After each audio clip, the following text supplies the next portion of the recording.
Bollywood industry के महानायक अमिताभ बच्चन ने भोजपुरी इंडस्ट्री में काफ़ी बड़ी बड़ी फिल्में की थी, जैसे धरती के पुकार, गंगा देवी, काफ़ी ब्लॉकबस्टर फिल्में ये रही और भोजपुरी इंडस्ट्री में ये रीढ़ की हड्डी की तरह काम किए ताकि भोजपुरी इंडस्ट्री की फिल्में काफ़ी अधिक ऊंचाई पे जा सके।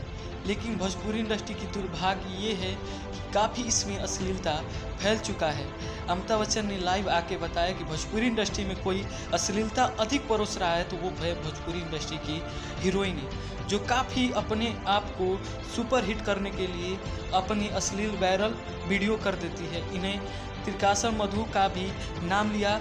सबसे अधिक इस समय जो बदनामी का काम की है भोजपुरी इंडस्ट्री को नीचा गिराने में, तो त्रिकासन मधु ने किया है। तो ये फैंस बताइए भोजपुरी इंडस्ट्री को क्या इस पे करना चाहिए, मधु शर्मा को भोजपुरी इंडस्ट्री में वीडियो बनाना चाहिए कि नहीं चाहिए, कमेंट में ज़रूर बताइए। मिलते हैं अगले वीडियो में, तब तक के लिए जय हिंद दोस्तों।